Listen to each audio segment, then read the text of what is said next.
Can you increase greetings on Earth? It's difficult, perhaps, to convey through your instruments the sheer poetry of standing here and beholding a lunar sunrise, or sunset for that matter. Down home, horizons possess that definitive arc out here. It simply isn't that way. The sun descends, but it doesn't set as you know it. It slowly fades and remains partially visible even below the visible curve.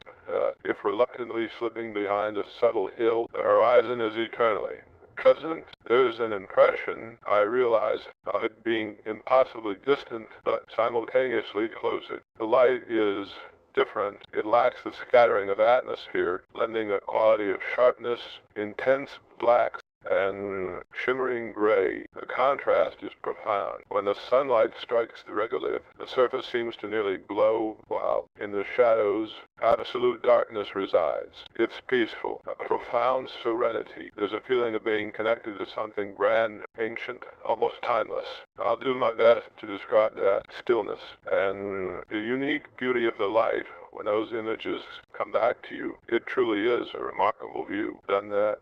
It's affirmed. Houston, this is Tranquility Base. The Eagle has landed, and to highly automated bullshit. Yes, indeed, we're here, loud and clear, remarkably desolate, but wonderfully illuminated. Here, well now, a very thoughtful question, imagining things to come, considering a settlement, a continuous habitation, ours obviously paramount. Solar energy would be a logical starting point, certainly. Plenty of unbroken, unwavering sun here, and we're already seeing the effectiveness of deploying those arrays, you all see right now. But long term, for anything substantial to take shape, solar wouldn't be enough on its own. Dependence on the sun leaves the village vulnerable to even micro-movements of lunar dust or the occasional meteoroid strike. We're working on dust mitigation technologies back on Earth, a major challenge. Now, fusion, that's the holy grail, isn't it? Controlled fusion, providing a truly potent and sustainable power source, if perfected, but we're still some years off from making reliable, and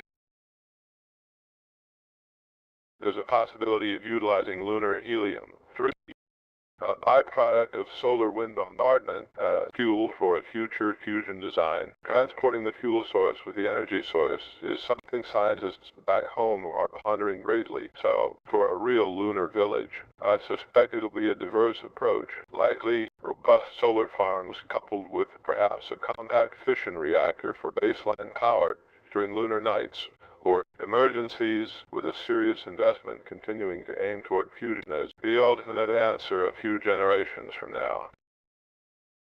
You see, reliability, that's our goal with everything we do here. Roger. Bullshit. We do indeed receive you clearly here on Tranquility Base. King received. That sounds strangely familiar to communications back in control, but I suspect things get lost in translation across this rather large cosmic gap. I understand we are experiencing a bit of a signal lag due to, well, a few 100,000 miles, but yeah, we hear you. Over. Done that. That's a good question. Survival's reliant largely on maintaining this environment inside our suits and the craft, protection from solar flares, micrometeorites. The temperature difference between daylight and night is, well, substantial. We've got sophisticated systems regulating pressure, oxygen, temperature. Without that, this wouldn't be possible, not for long anyway. The landers give us shelter, maintain atmosphere, but out here directly, it's unforgiving. Essentially, we're creating a very fragile, portable version of Earth.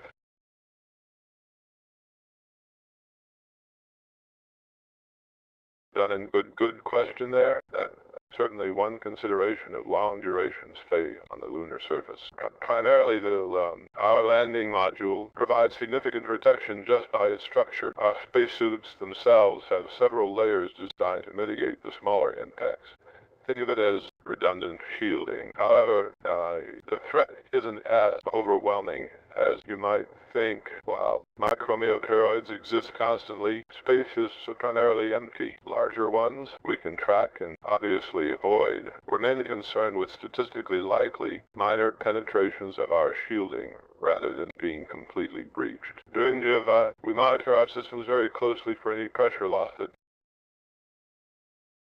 and thankfully, these smaller impacts are usually slowed and dissipated enough by the shielding to not pose a severe hazard to us directly, mostly just causing minimal damage to equipment with statistical chances very low in short durations like ours.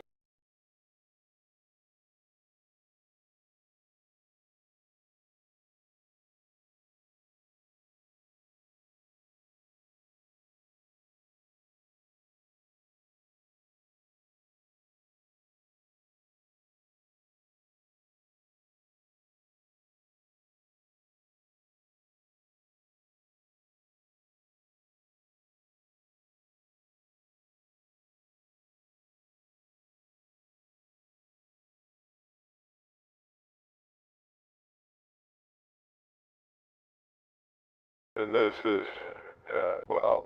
is really something. Receiving communications during the Synergy meeting from right back on Earth. To the attendees at the German Aerospace Center, greetings from Tranquility Base. It's an immensely collaborative and ambitious undertaking we're on, this journey to explore, and that spirit truly embodies the best of science, technology, and global teamwork. Sending greetings from up here is somewhat unique, wouldn't you say? I'm incredibly impressed by the innovative work being done at DAR and wish you all a productive and rewarding meeting. Keep reaching for the stars, both literally and figuratively. It seems you're all focused on synergy, and from our perspective up here, observing the Earth and all its workings, understanding that interconnectedness.